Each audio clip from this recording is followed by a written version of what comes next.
In 1830, France invaded Algeria, beginning a brutal 132-year occupation. Resistance was fierce, led by men and women who refused to bow.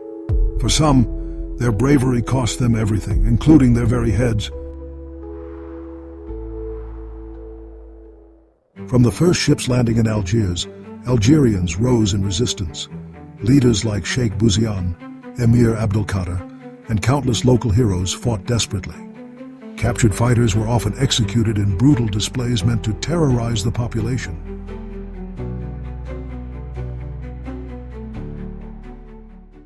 Some heads were sent to France, stored in the Musée de l'Homme in Paris. They were treated as trophies, scientific curiosities, or exotic objects, a horrifying emblem of colonial arrogance.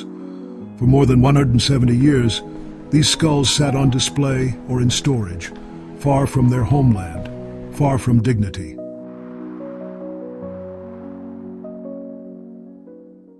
The taking of the skulls was not an isolated act.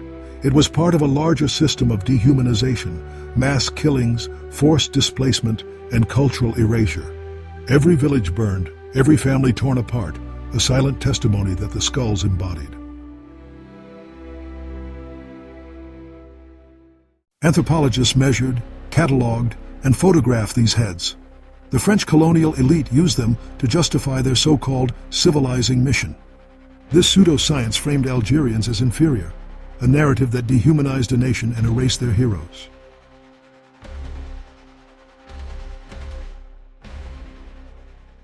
For decades, these skulls remained silent witnesses. Families could not mourn properly. Names were lost.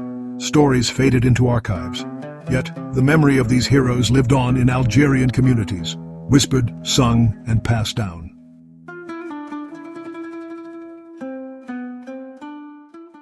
Efforts to return the skulls began in earnest in the 21st century. Activists, historians, and families demanded justice. It was not just about bones, it was about reclaiming history, dignity, and identity.